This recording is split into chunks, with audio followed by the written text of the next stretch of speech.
मेरे आका की बारगाह में मेरे आका अपने तमाम सहाबा इकराम को पढ़ा रहे हैं। एक सहाबी है जो नबी की बारगाह में आए, गरीब है, काय से, दौलत से, पैसे से, रुपये से, लेकिन उनके पास ईमान है और यही सबसे बड़ी दौलत है।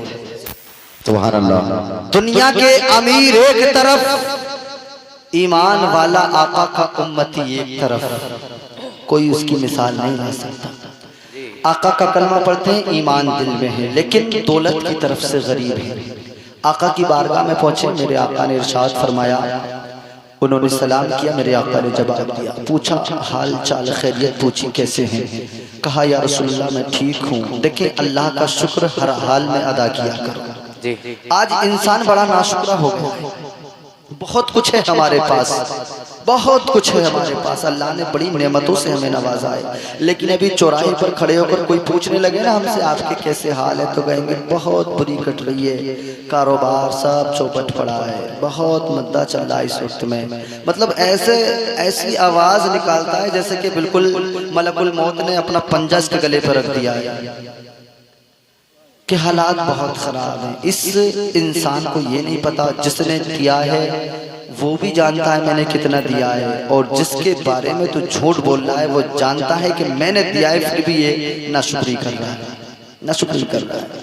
साहबी रसूल है, दौलत के एतबार से पास कुछ भी नहीं है, लेकिन आका ने पूछा कैसे हो, तो कहा या रसूलल्लाह ठीक हूँ, मिल जाता है तो तनावुल कर लेता हूँ, नहीं मिलता है तो रोजा रख कर अल्लाह का शुक्र अदा कर लेता हूँ। सुभान अल्लाह। रोजा रख के अल्लाह का शुक्र अदा कर लेता हूँ। अभी मेरे आका अपने सहाबा से बात ही कर रहे हैं, इतने में हजरत जिब्रील अमीन हुजूर सल्लल्लाहु ताला अलैहि वसल्लम की बारगाह में तशरीफ ले आए। जब तक हजरत जिब्रील मेरे आका की बारगाह में तशरीफ लाए, हजरत जिब्रील ने अर्ज की या रसूलल्लाह अपने जिस सहाबी से आप बात कर रहे हैं ये कल ज़ुहर तक का मेहमान है, कल ज़ुहर की नमाज के बाद इसका इंतकाल हो जाएगा। हजरत जिब्रील अमीन खबर बताते हैं और चले जाते हैं। मेरे आका हुजूर सल्लल्लाहु ताला अलैहि वसल्लम जो अभी तक बात कर रहे थे, आंखों में आंसू आए और थोड़ा चेहरा गमगीन सा हुआ। मेरे आका ने इरशाद फरमाया है मेरे सहाबी जरा ये बता, तेरे दिल में कोई ऐसी ख्वाहिश हो जो तूने सोची हो और वो पूरी ना हुई हो, क्योंकि आका को तो पता है कल तक का मेहमान है, उसे नहीं पता कि मेरी कल मौत आने वाली है। आका ने पूछा पता तेरी कोई ऐसी ख्वाहिश जो पूरी ना हुई हो, तो कहने लगा या रसूलल्लाह हाँ मेरी ख्वाहिश है। कहा क्या? कहने लगे कि मैंने सुना है या रसूलल्लाह मीठा होता है, लेकिन मैंने आज तक मीठी कोई चीज नहीं खाई है, या रसूलल्लाह कोई मीठी चीज मिल जाए।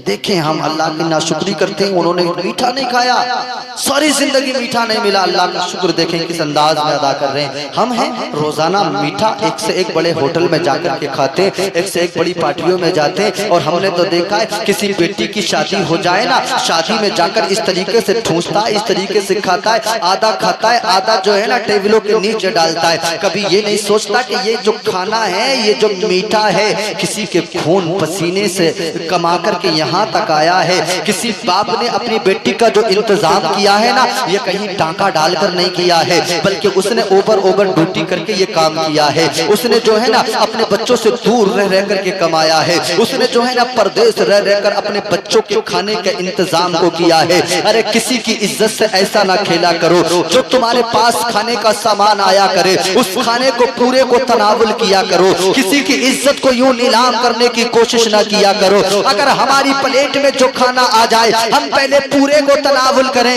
उसे टेबलों के नीचे ना फेंका करें, वरना याद रखना ये सहाबी रसूल कहते हैं या रसूलल्लाह मैंने मीठा नहीं खाया है, मेरी ख्वाहिश है मैं मीठा खा लूं। आपने हजरत उस्मान गनी को कहा कहाँ है मेरे उस्मान को लाया जाए। हजरत उस्मान गनी हाजिर हुए, क्योंकि अल्लाह ने इनके पास दौलत की बड़ी फरावानी अता फरमाई थी। हजरत उस्मान गनी आए, आने के बाद में अर्ज की या रसूलल्लाह हाजिर हूँ। मेरे आका ने इरशाद फरमाया कहाँ है मेरे उस्मान, आज मेरे इस सहाबी के लिए ऐसा खाना तैयार करो, ऐसा खाना मीठा तैयार करो जो कि वक्त के बादशाह ने भी ना खाया हो, ऐसा मीठा खाना इनके लिए तैयार करो। हजरत उस्मान गनी ने उनके लिए बड़ा लजीज बड़ा उम्दा हलवा तैयार कराया।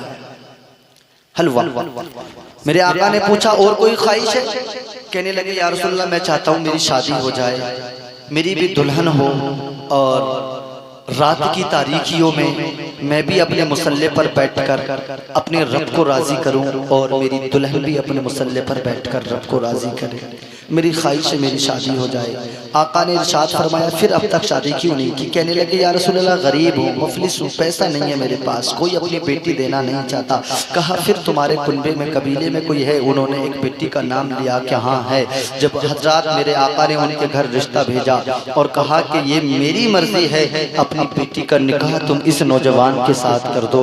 अरे अब वो नौजवान को देखें या रिश्ता भेजने वाले को देखें। जब आका ने रिश्ता भेजा तो वो मना ना कर सके और आका को ये भी पता था ये कल जुहर तक का मेहमान है। हजरात उसकी आज शादी भी हो गई, उसके घर शाम तक दुल्हन भी पहुंच गई और शाम तक हलवा बनकर भी तैयार होकर हजरत उस्मान गनी ने उसके मकान तक पहुंचा दिया। अब सुबह हो जाती है, मेरे आका ने अपने एक सहाबी को उसी के दरवाजे पर ड्यूटी लगा दी, बैठाल दिया। कहा कि जाओ जाओ, अगर इस घर से रोने की आवाज जब भी आए ना तो तुम दौड़कर मुझे खबर कर देना। जब रोने की आवाज आए तुम दौड़कर मुझे बता देना। आका को पता था ज़ुहर के वक्त में इंतकाल हो जाना है। हजरत एक सहाबी की ड्यूटी लगी, उन्होंने फजर से लेके ज़ुहर तक ड्यूटी की, ज़ुहर की नमाज के लिए आए।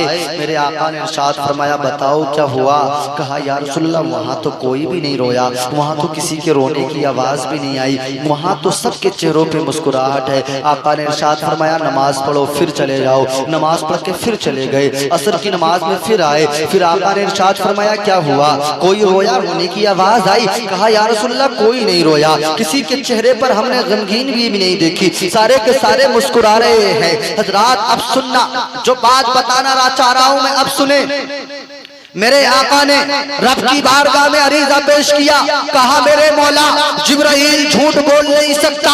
जिब्रील ने जब आकर के कहा है कि कल ज़ुहर तक इंतकाल हो जाएगा, अब तो असर का वक्त हो गया, इंतकाल नहीं हुआ, ऐ मेरे परवरदिगार ये वजह क्या है? ऐ मेरे मौला जरा बता तो सही। मेरे आका के कानों में आवाज आती है, रब्बे काबा इरशाद फरमाता है ऐ मेरे महबूब सुनो सुनो, इस बंदे की मौत का जो वक्त था वो ज़ुहर के ही वक्त का था, लेकिन जैसे ही शाम का वक्त हुआ इसके घर दुल्हन पहुंच जाती है। तेरे दीवाने ने हलवा बनाकर इसके घर पर पहुंचा दिया। शाम का वक्त था, ये दोनों हलवा तनावुल फरमाने के लिए दस्तरखान बिछाते हैं और बैठते हैं, बिस्मिल्लाह पढ़कर खाना शुरू करना चाहते हैं। इतने में दरवाजे पे एक साइल आता है, आने के बाद में दस्तक देता है, ऐ आका के दीवाने, ऐ मुसलमान, क्या तेरे घर कोई खाने का सामान मिलेगा? मैं भूखा हूँ, मुझ गरीब को खाने का सामान दे दे, मुझ गरीब को खाने का कोई सामान दे दे। तुझे तेरे नबी का वसीला अगर खाने का कोई सामान हो तो मुझे अता फरमा दे। हज़रात मोहतरम आवाज आती है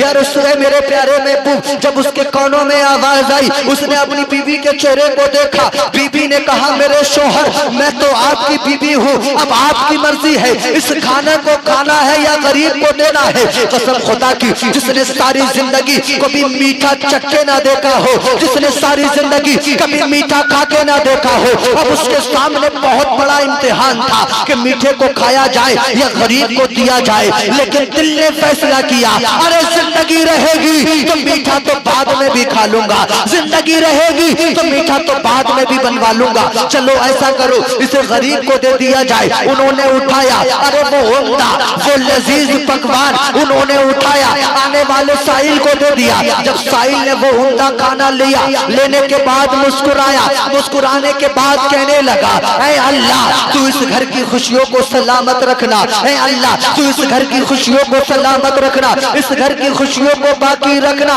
वो फकीर गरीब खाना खा लेकर के चला गया। हज़रात मोहतरम रब ने इरशाद फरमाया ऐ मेरे महबूब मेरी जात ने ये गवारा ना किया कि कोई फकीर उसके दरवाजे पर उसकी खुशियों के सलामत रहने की दुआ दे के गया हो और मैं अगले ही दिन उसके गर्दन का पहाड़ तोड़ दूं। मैंने उस फकीर की दुआ की बरकत से मैंने इसकी जिंदगी में और बरकतें बढ़ा दी हैं। नारे तकबीर, नारे रिसालत, नारे रिसालत, पत्ते पत्ते फूल फूल, नारे तकबीर। अल्लाह करीम ने जब हमें अता फरमाया है, हमें दौलत दी है, पैसा दिया है, तो हमको चाहिए कि हम भी अल्लाह की राह में अपने हाथ से सदका दिया करें, खैरात दिया करें, लोगों की मदद किया करें, क्योंकि ये वो है जो इंसान की ज़िंदगी में बरकतें ला दिया करते हैं। ये वो काम है जो इंसान की ज़िंदगी में बरकतें पैदा हो जाती हैं।